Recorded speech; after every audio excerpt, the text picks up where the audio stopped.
There's a moment, if you live long enough on the frontier, when you stop believing in clean trades. You stop believing that returning a thing earns you safety, or that honor is a language every man speaks the same way. You start to understand that the desert doesn't care what you intended. The desert only cares what you did. I've kept a logbook since I was 19 years old. My father gave me the habit. Write it down, Elias, or it didn't happen. I've logged cattle counts and weather patterns and the names of men I buried. I've logged things I'm not proud of. I've logged things that would get a man hanged in 3 territories if the wrong judge found the pages. But I've never written anything quite like what I'm about to write now. Because what happened at Redstone Canyon in the late summer of 1887 doesn't fit neatly into any column I know how to label. It's not a story about bravery, though there was bravery in it. It's not a story about hatred, though there was plenty of that too. It's not even, I think, a story about justice, though a woman's chains were broken before it was over, and somebody paid for putting them there. It's a story about what a man does when he discovers that returning something isn't the same as making things right. It's a story about a horse, a woman, and the moment I realized that the frontier I thought I understood had a whole second floor I'd never bothered to climb. Write it down, Elias. Or it didn't happen. I was 41 years old the summer I started keeping 2 logbooks. The first one was practical: water levels in the creek, head count on the cattle, what the sky was doing over the Chiricahua Range, and whether it meant rain or just cruelty. The second one was private, smaller, wrapped in oilcloth and kept under a loose board beneath my bunk. I'd started it 3 years prior after a night I won't name here, when I understood that some things a man witnesses are too heavy for a practical ledger and too important to forget entirely. The entry that began all of this was dated August 11th, 1887. I wrote stranger on the road with an Apache horse, doesn't know what he's carrying. His name, I'd learn later, was Cole Devereaux. He was 33, a former Army dispatch rider who'd left the service under circumstances he never explained in full and didn't need to. You could read enough in the way he held his shoulders, too straight for a civilian, too tired for a soldier. He'd been working a small cattle operation up near the pass for about 8 months, alone except for a part-time hand named Guillermo who showed up when he felt like it and disappeared when the mood shifted. Cole arrived at my spread on a Tuesday morning, leading a horse that wasn't his. I was at the fence when I saw him come down the ridge. He was on his own roan gelding, which I recognized from the 2 or 3 times he'd passed through to trade or borrow tools. But alongside him, tethered loosely with a length of rope that he held with more care than he was probably aware of, was a paint mare unlike anything I'd seen grazing in the Anglo ranches between here and Tucson. She was extraordinary. That's the only word for her. Dark bay base with white patches that ran across her neck and flank in a pattern that looked almost deliberate, like something a careful hand had painted. Her mane was long and had been braided at some point. The braids were half unraveled now, tangled with dust and a single red cord that still clung to the roots. She moved differently than our horses, quieter at the feet, head lower, eyes wider, reading the landscape instead of ignoring it. I'd seen enough Apache horses in my life to know what I was looking at. Cole pulled up at my fence and touched his hat. He looked like a man who hadn't slept in 2 days and was trying not to show it by holding very still. "Morning, Elias." "Morning," I kept my eyes on the mare. "That's a conversation waiting to happen." He almost smiled. "She wandered onto my grazing land 4 days ago, alone, no rider, no hobble marks, no signs of a camp nearby." He paused. "Tack was gone, but there was a braided cord on the mane, the kind the Chiricahua use for." "I know what it's for." I did. The red cord in a horse's mane was a marker. It meant the animal belonged to someone specific, not just a band. It was personal. Cole looked at me steadily. "I need to return her." I waited. "I'm going to ride her out to the canyon boundary tomorrow morning and leave her there with enough sign that they'll find her. I'm not asking for help. I'm asking if you think it's suicide." I took my time answering. I pulled out my logbook, the practical one, and pretended to look at something while I thought, which is a habit I have when I need a moment to be honest with myself before I'm honest with someone else. The truth was complicated. The Chiricahua in this region had been under pressure for 3 years. Geronimo's surrender the prior fall hadn't ended the tension. If anything, it had scrambled it, broken old agreements, scattered bands and loyalties in ways that even the army couldn't fully track. Some groups had accepted the reservation terms, some had not. Some were in between, which was the most dangerous category of all because nobody, not the army, not the settlers, not even other Apache, was entirely sure what rules applied to them or what would provoke them. Returning a marked horse, could be read as respectful, or it could be read as an admission of theft, or as a scouting expedition, or as nothing at all if the wrong man was standing at the canyon's edge with a rifle and a grievance. "I think," I said slowly, "that you're either going to make a friend or a funeral." "Which do you think it'll be?" "I think the horse matters more than you know." I looked at the red cord in her mane, "and I think whoever she belongs to is already looking." Cole nodded like I'd confirmed something he'd already decided. "Then I'd rather be going toward the looking than have it find me at home." That was the moment I understood something about Cole Devereaux. He wasn't brave in the way men are brave when they have nothing to lose. He was brave in the specific, costly way of a man who has thought through all the reasons not to do a thing and decided that the reasons for doing it outweigh them. That kind of bravery is quieter. It's also rarer. I asked him to stay for coffee. He did. We sat on my porch and I watched the mare stand at my fence post, completely still, looking south with the focused attention of an animal who knows exactly where home is and is waiting for someone to understand that. Guillermo, Cole's part-time hand, had apparently refused to come along. Cole mentioned it without bitterness. He said returning an Apache horse without being asked was the kind of gesture that made sense to one culture and looked like an insult to another, and he wasn't wrong. Cole turned his tin cup in his hands, but leaving her felt worse. "Why?" He thought about it long enough that I marked it. "Because her owner is looking for her, and every day I keep her, whoever that is spends another day wondering if she's dead or stolen or run off a cliff. I know what it's like to lose something and not know where it went." He stopped, drank his coffee. "I don't want to be the reason somebody else knows that feeling longer than they have to." I wrote that down later, in the private logbook. Not because it was useful information, but because it was the kind of thing I wanted to remember. That a man could arrive at a dangerous decision through a door made entirely of empathy rather than strategy, and that sometimes those were the decisions that held. He left the next morning before sunup. I stood at my fence and watched him go, the paint mare trailing beside him. The red cord in her mane caught the first pale light and held it for a moment before they dropped below the ridge and disappeared.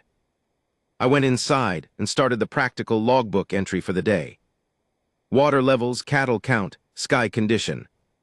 Then I stopped and wrote one more line before I could talk myself out of it.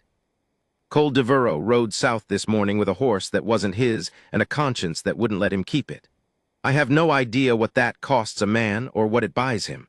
I find I'm more curious than afraid, which probably says something unflattering about my age. I closed the book and got to work. He came back 2 days later. I almost missed him because he came back different. Not injured, not disheveled, not the way a man comes back from trouble. He came back quieter, more careful with his steps, like someone walking across a floor they've just learned is older and less solid than it looks. He came to my fence again, this time without the mare. He stood there for a moment before he spoke, turning his hat brim through his fingers. I'd notice him do that again later, the hat turning. It was his version of what I do with the logbook, the nervous action that bought a moment of processing. "They were waiting," he said. "At the canyon. Before the canyon, about a mile out in the arroyo where the cottonwoods are thick." He paused. 3 men. They'd been watching since at least the night before, I think, maybe longer. I didn't say anything. The wrong word at the wrong moment, with a man working through something this size, can close a door that won't open again. The eldest one, older than the other 2, gray starting at his temples, he walked out to meet me. The other 2 stayed back. Cole's hands kept working the hat brim. I stopped and I got down. That felt right, getting down. It was right. He looked at the mare for a long time, then he looked at me. Cole's jaw tightened slightly. "I don't have much of the language, a few words, not enough. I said the 2 I was most sure of, Nanton, chief or leader. I wasn't sure if it was the right address, but it felt respectful. And Chij, wood, because that's what you bring as an offering, wood or food, when you approach a camp. I didn't have either, so I said the word and held my hands out empty." He stopped turning the hat. He walked up to the mare. He put both hands on her neck, up high near the braided cord. "And the horse?" Cole paused, and something moved across his face that I can only describe as the expression a man makes when a thing he witnessed is still fully alive inside him. The horse made a sound I've never heard a horse make before, low, like a question being answered. He put his hat back on. The elder looked at me for a long time after that, long enough that I started to think I'd made a mistake, that this was the end of the gesture and the beginning of something else. Cole exhaled slowly. Then he said something to the two men behind him. One of them came forward and handed me a piece of worked leather, small, about the size of my palm, something carved into it, I don't know what. And then the elder turned and walked away. Both men followed. The mayor went with them. He looked at me. That was it, no words I understood. No ceremony, they were just gone, through the cottonwoods and out the other side. What did you do with the leather piece? He reached into his vest pocket and held it out. I took it carefully. It was deer hide, old but clean, and carved into the surface in careful lines was what I recognized after a moment as a simplified map of the canyon system south of my spread. There were two marks on it, one at the canyon mouth, one further in, near a formation I knew as Split Rock. I turned it over. The back was smooth except for a single horizontal line pressed deep into the leather. Not decorative, a mark of some kind. Do you know what it means? Cole asked. Not exactly, I handed it back. But I know enough to know it's not nothing. He tucked it back into his vest. He stood at my fence for another moment, looking south at the ridge, and I thought I understood what he was turning over in his mind. Not whether the gesture had been worth it, but what it meant that it was over, that he'd done the thing and gotten back, and nothing had resolved into anything he could name or measure. That's the particular loneliness of doing something right on the frontier. There's rarely a clean receipt for it. You ought to stay careful, I told him. Returning a horse opens a conversation, it doesn't end one. He looked at me. What do you mean? I gestured at the ridge, at the distance, at the country south of us that neither of us fully owned or fully understood. I mean you gave them a reason to look at you as something other than a threat. That's not the end of the matter, that's the beginning of it. I picked up my logbook from the fence post where I'd set it. In my experience, once people decide you're worth looking at, they look. Cole absorbed that. Is that good or bad? Depends entirely, I said, on what they find. He left not long after. I stood at the fence until he dropped below the ridge. Then I opened the logbook and wrote. He gave the horse back, got a piece of leather and a geography lesson in return. He doesn't know what it means yet, I don't either. But the country south of us is watching now, and I think it's not watching the way it watches strangers. It's watching the way it watches someone it hasn't decided about yet. That distinction matters more than I can explain right now. I'll try again when I understand it better. I closed the book. 11 days later, they arrived at sunset with a woman in chains. And I would need both logbooks to hold what happened next. I've seen a lot of sunsets in 41 years. The ones over the Chiricahua Range are particular. They do things with color that seem excessive, almost argumentative, like the sky is making a point it doesn't trust you to receive quietly. Oranges that slide into deep bruised purples. A thin line of pale green at the horizon that most people mistake for their eyes getting tired. The silhouettes of the ridge formations sharp and black against all that color, holding their shapes like old men who have decided they're done being moved by anything. I was at my porch on the evening of August 23rd, watching the sky do its usual argument when I saw them come over the northern ridge. Not the southern one, that's the detail I logged first automatically before the rest of my brain caught up. They came from the north, which was not the direction I'd been watching. 6 riders, 5 Apache, one I couldn't immediately identify. The 5 I recognized as Apache not by their clothing, which from that distance was hard to read, but by the way they rode, relaxed through the hips, horses moving with that particular unhurried intention that I associated with people who understood the land well enough not to fight it. They were not in a hurry. They were also not making any effort to be subtle, which I'd learned to read as deliberate. You could move quietly through this country if you wanted to. If you weren't, you decided on something else. The 6th figure was in the center. It took me too long to understand what I was seeing. The light was doing its complicated things, and my eyes were older than they used to be. And what I saw first was a person who was moving wrong, too upright, too rigid, too constrained in a way that didn't fit the ease of the riders around them. Then the light shifted, and I saw the chain. Not heavy chain, not the kind you used for logging or anchoring. Fine chain, more like what a harsh man might use on a dog, looped from both wrists and gathered to a central length that one of the riders held. The figure was a woman. I could tell from the way she sat, from the shape of her against the light, from the dress she wore, which was the kind of rough homespun cotton that settler women wore when there wasn't money or time for anything better. She was white, or looked white from this distance. I put my hand on the logbook on my knee and made myself breathe. There are moments on the frontier when everything you've built your understanding on gets handed back to you and asked to be re-examined. And the examination has to happen at speed, in real time, with people coming toward you and choices constricting with every second. My first instinct, the honest one, the one I'm not proud of because it was too simple, was that this was a raid situation, a captive, something I had to respond to with a gun.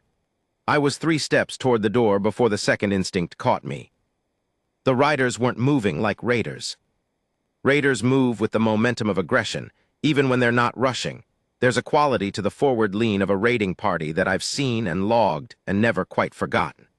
These riders moved like men who had decided something difficult and were carrying through with it despite themselves. The one holding the chain wasn't holding it triumphantly.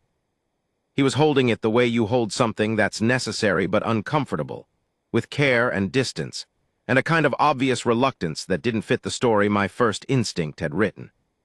I stood on the porch. I didn't reach back for the rifle. I waited. They stopped 15 feet from my fence. The elder from Cole's account. I recognized him from the description, gray at the temples, a stillness about him that was clearly not passivity but control.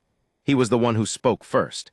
He said something I didn't understand, but the shape of it was a question.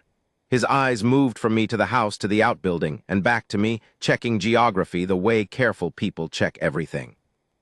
I said the only thing that seemed honest and appropriate. I don't have enough of the language. I'm sorry. The elder nodded. This seemed to be expected. He said something to the riders beside him.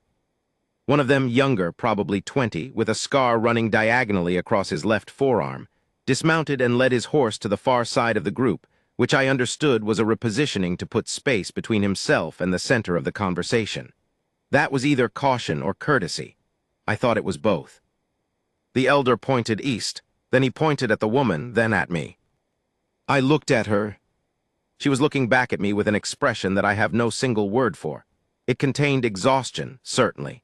It contained something I initially read as fear, and then revised when I looked longer. It was closer to calculation. She was looking at me the way a person looks at a situation they've been trying to read for some time and are still not sure of. Her wrists were in the chain, but she wasn't pulling against it. Her back was straight. Her chin was level. Whatever had happened to her, she hadn't spent all of it looking at her feet. "Do you speak English?" I asked her. Yes, her voice was clear. Not cracked, not the voice of someone who'd been screaming. Clear and measured and quiet. "Are you hurt?" She appeared to consider this question with more care than it seems to require. "Not in the way you're thinking." "What way am I thinking?" "You're thinking raid. You're thinking captive." She glanced at the elder beside her briefly, and something moved between them that I couldn't read. Not warmth exactly, but something more complicated and older than hatred. "It's not that simple." I felt the muscles between my shoulder blades do something unhelpful. "Explain it to me simply anyway." Her name was Margaret Torrance. She told me that without my asking, which I noted as a person establishing their own story before someone else could establish it for them. She was 27, the wife of a man named Douglas Torrance who ran a freight operation out of a settlement called Pinyon Flat, about 30 miles northeast of my spread. The freight operation, she explained with the measured flatness of someone reciting a legal statement, had included for approximately 2 years a secondary operation that Douglas Torrance ran without her knowledge, stealing Apache horses and selling them south of the border.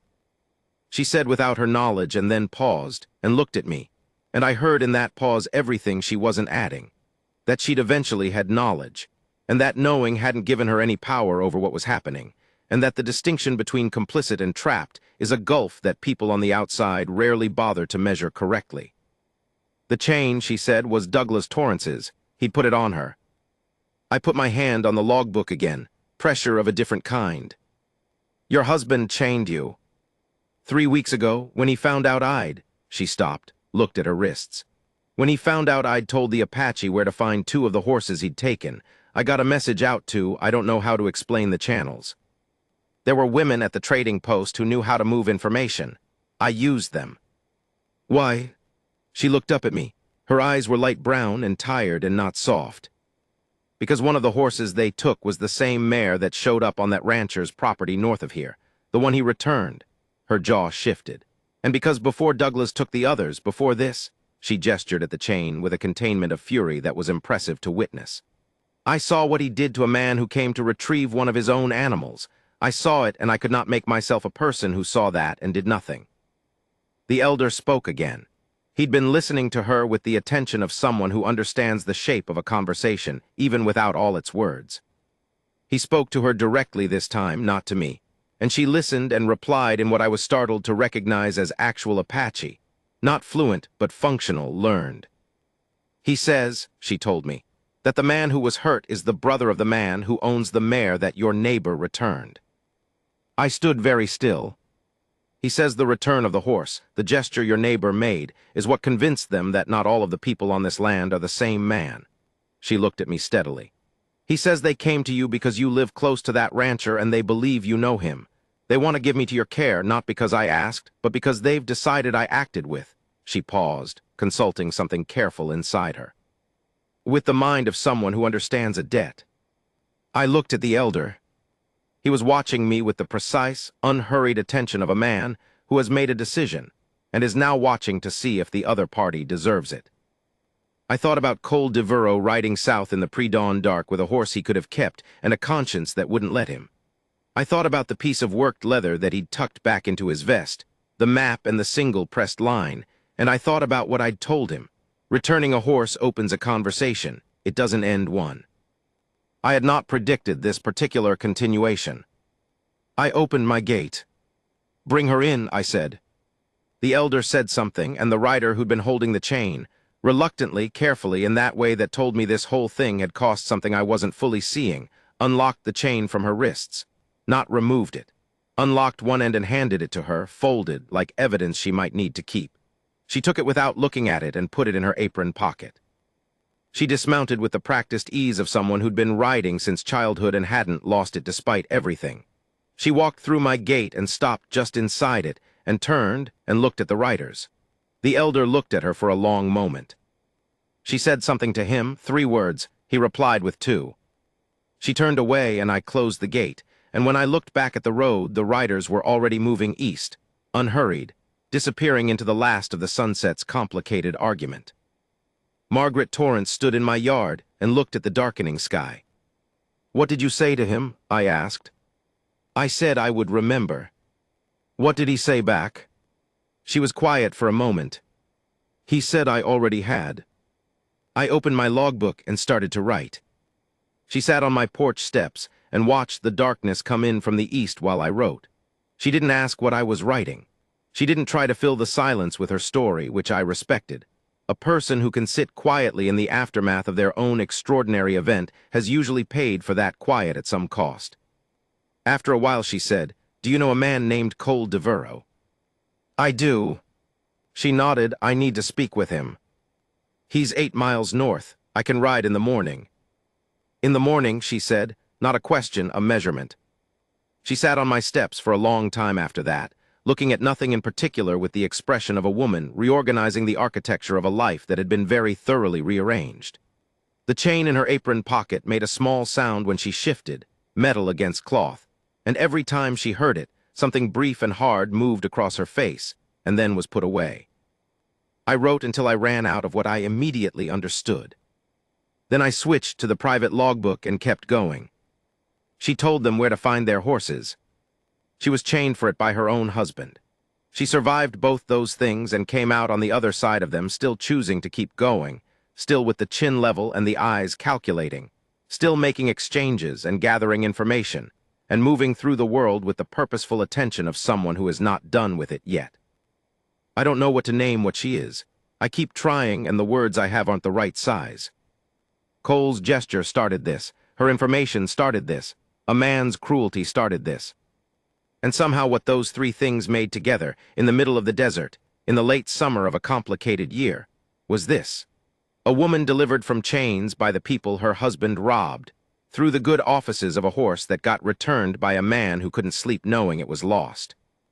I don't know what to do with that story yet, but I know I'm going to need to find a bigger column. I rode north to Col de Verwis spread before dawn. Margaret Torrance slept in my house, or didn't sleep, which is more likely, because when I checked the window before leaving, the lamp was still lit, and the shadow on the curtain was a woman sitting upright in a chair. Some people, after the kind of 3 weeks she'd had, can't find the place where sleep lives anymore. It moves on them. I understood that without needing to explain it, and I left the lamp oil full and rode. Cole answered his door before I knocked. He'd heard my horse on the track. I told you he was a former dispatch rider, and that doesn't leave you, the way your body orients itself to incoming sound even after the job does. He stood in the doorway with a rifle held down at his side and an oil lamp in his other hand, and looked at me, and something shifted in his face. "Something happened," he said. "Something happened." He stepped back and let me in.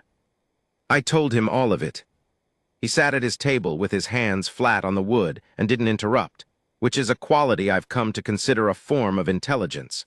The willingness to receive a complicated story without immediately filing it into whatever you already believe. He let the whole thing arrive. He turned the piece of worked leather over in his hands when I got to that part, not because I'd brought it, but because he reached into his vest and found it there already, like he'd been holding it absent-mindedly since the day it was given to him.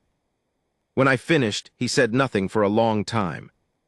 Then her husband's operation. 2 years of taking horses and selling them south. That's what she said. And the man they hurt, the one who came for his own horse. Brother of the mare's owner. Cole set the leather piece on the table very carefully, the way you set down something fragile.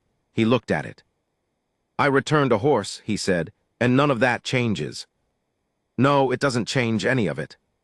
People got hurt, animals got stolen, a woman got chained by her own husband." He pressed his thumb against the carved lines of the leather. "I returned one horse and none of that is fixed." "No," I said, "it's not." He looked up at me. "Then what did I do?" And this is the question I'd been turning over since I left my spread, because it's the question that doesn't have a satisfying answer. The one the frontier almost never gives you. The one that requires you to be comfortable with something smaller and less conclusive than justice. "You changed one man's mind about one other man," I said, "which changed where they took her, which changed what happened to her." I put my hands on the table. "That's not the same as fixing it. It's not even close to the same as fixing it, but it's also not nothing." Cole stared at the leather. "It doesn't feel like enough." "It never does," I said. "That's not actually a reason to stop." He was quiet again. Outside, the dark was beginning to go gray at its edges. The specific pallor of a desert sky an hour before sunrise when everything is still committed to being night, but you can feel the argument losing. "What does she need?" he asked. "Right now, probably a lawyer who's either honest or cheap, probably also a few people who'll swear to what kind of man Douglas Torrance has been operating as for the past 2 years. I looked at him. "You've dealt with him." "Twice. He tried to buy Guillermo away from me once, offered more than I could match." Cole's mouth went flat. "Guillermo turned him down, said afterward that something about the offer felt like the kind of money that had other people's hands on it." Guillermo was right. "He usually is." Cole pushed back from the table. "I'll come." He said it simply, without drama, the way a man announces a decision he's actually made rather than one he's still negotiating with himself. He put the leather piece back in his vest and stood up and started doing the things a man does when he's about to ride somewhere that matters. Checking the rifle, checking the water supply, his hands moving through the preparation with a steadiness that I noted and found steadying myself. The way a calm presence in an unsteady situation acts as ballast for everyone nearby. We rode south as the sky started its morning argument in reverse, the colors coming up instead of going down, pink and gold where they'd been purple and orange the night before. The desert does this thing at dawn where it looks briefly like somewhere else, somewhere more forgiving, before the sun gets fully up and everything returns to being exactly as hard and bright and unambiguous as it actually is. Margaret Torrance was standing at my fence when we arrived. She'd been outside since dawn by the look of her. There was dew on her shoulders and the lamp inside was dark. She stood with one hand on the fence post, not leaning, just touching it, like she needed one fixed point to stand next to while the rest of the world reorganized. She looked at Cole when he dismounted, and I watched the moment of recognition. Not personal recognition. She'd never met him, but the other kind, the kind where you see the shape of something you've been trying to understand, and it clicks into a form you can work with. "You're the rancher who returned the horse," she said. "Yes, ma'am." She looked at him for a moment with that same calculating attention she'd been directing at everything since she arrived. Then she looked at me. "How much of this does he know?" "Everything I know." She turned back to Cole. "I want to be precise about something. The decision to bring me here to your neighbor was not made because of sentiment. The elder made it because of evidence. The horse was evidence that you were a different kind of man than my husband, different enough to calculate differently."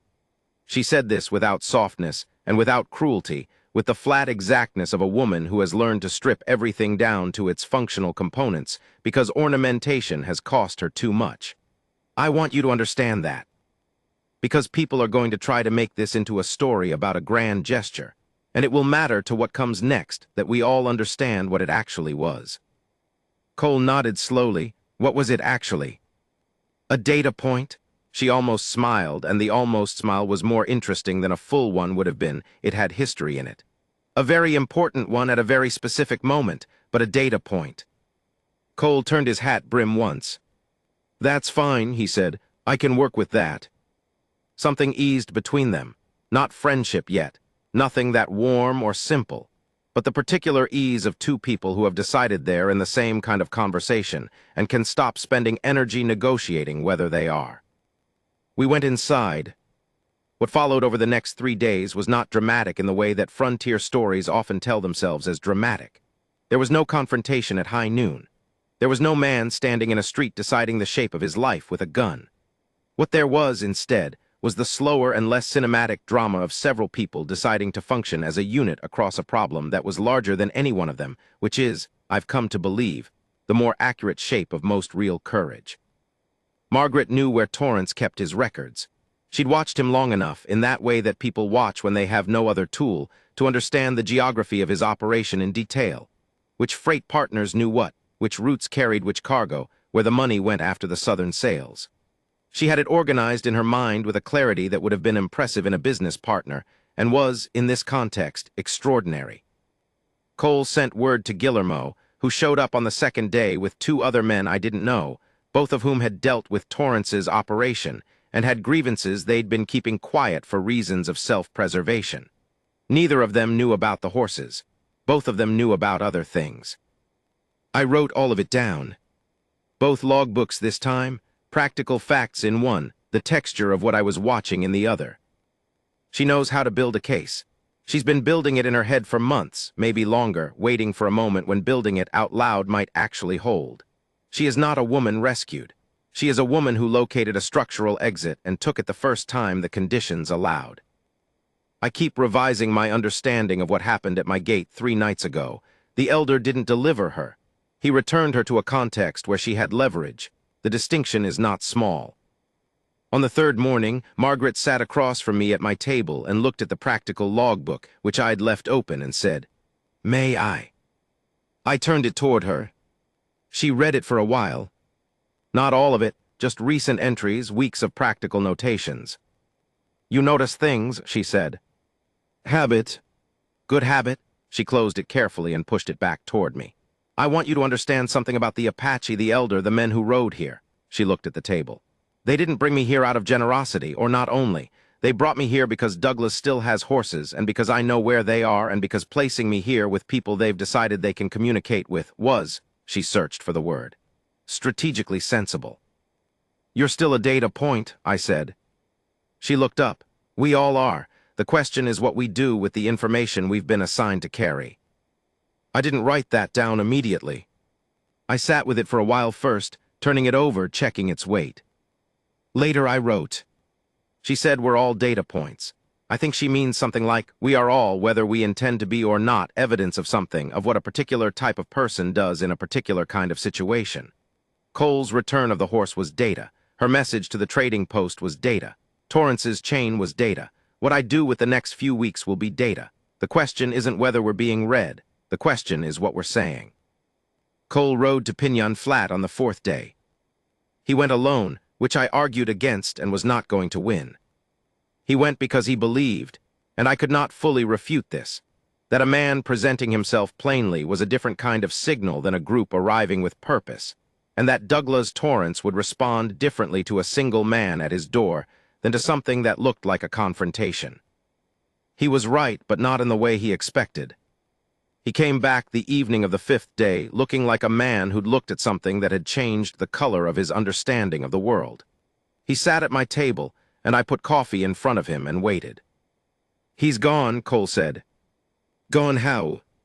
"Rode out 2 nights ago, took money and a horse and left everything else." He stared at his coffee. "His freight partners don't know where. His accounts are." He shook his head. "There's not much left," he knew. He knew we were building towards something. He knew, Cole turned the cup. The horses are in his paddock, 8 of them, he didn't take them. Margaret, sitting across the room in the chair she'd made her particular territory over the past few days, went very still. 8, she said. 8. She was quiet for a moment. Then she said, "I counted 6 when I last had access. He acquired 2 more after." She looked at her hands, both free, no chain, and the looking was brief and contained and complete. "We need to tell the elder." "How?" Cole asked. She looked at him steadily.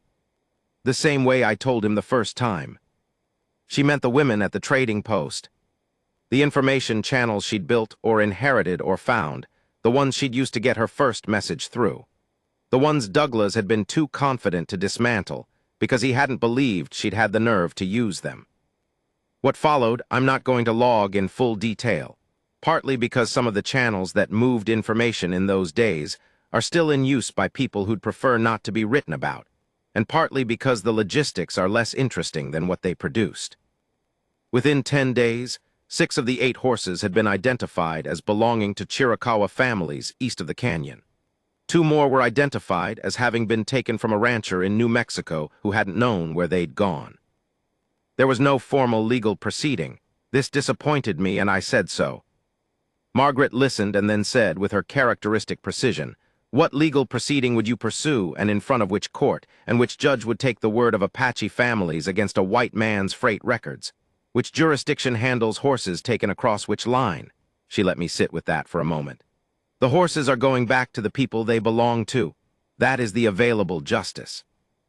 I wrote, "She is not wrong. I hate that she is not wrong." The morning the horses were moved, Cole and 2 of the men he'd called in, riding them south to the canyon boundary in a line that was more solemn than anything I'd expected. Margaret stood at my fence and watched them go. She had been sleeping better the last few nights, I thought, or at least she'd stopped keeping the lamp lit all night. Her posture was different, still straight, still careful, but something in it that had been braced against impact had loosened a fraction. I stood beside her.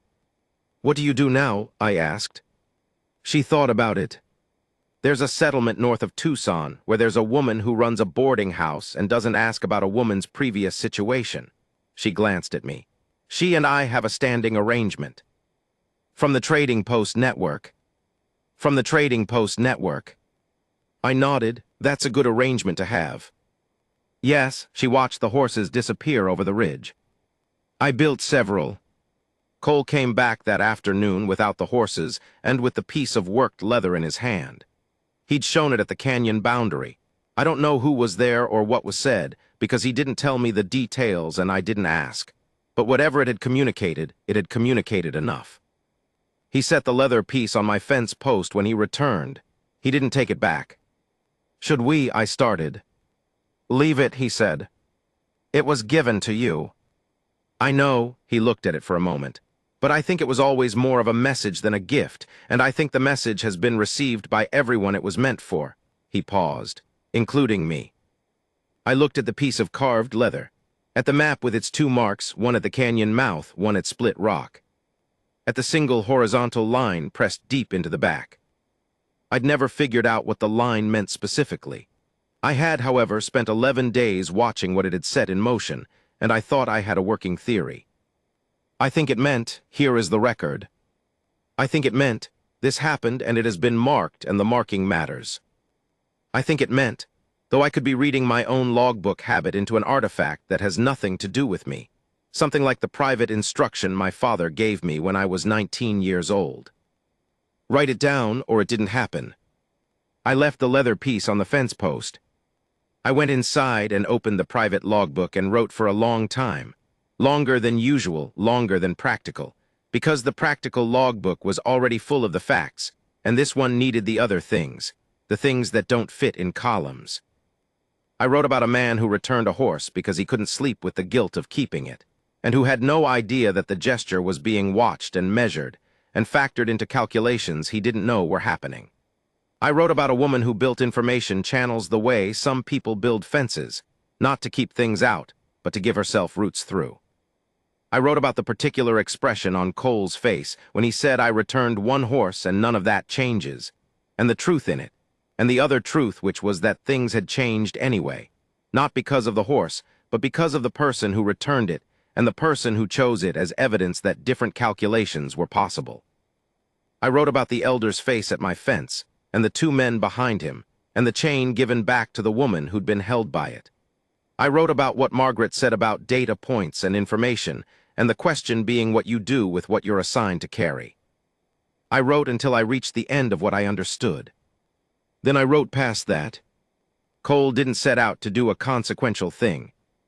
He set out to do a small right thing, because the alternative was lying in bed knowing that somewhere a person was wondering where an animal they loved had gone, and he couldn't make himself be the unclosed question in someone else's grief. I have been thinking about the economics of that, about what it costs and what it produces, about whether you can measure the distance between one man's sleepless conscience and a woman sitting free on a porch watching horses return to their people. I don't have the mathematics for it. What I have is this. When I think about the frontier and what it does to people, I usually think about subtraction. What it takes. What gets worn down and used up and eroded until there's not much left but the hardness at the center. But there's another thing it does if you let it. If you pay attention, it shows you what's still standing after everything else has been removed, and sometimes what's still standing is. I stopped, closed the book, went to my porch, and sat in the last of the afternoon light with my hands empty. Down at the fence post, the leather piece sat exactly where Cole had left it. The light was catching the carved lines, the two marks and the map of the canyon country I'd been looking at for years. I watched it for a while. Then I went inside and started the practical logbook for the next day. Water levels, cattle count, what the sky was doing. I wrote one additional line at the bottom of the page, in the margin, where it would sit next to the week's tallies of ordinary things. Margaret Torrance left for Tucson on the morning stage. Cole DeVero rode north to his spread. The horses went home. The chain is gone. The leather piece is still on my fence. I haven't decided yet whether to keep it.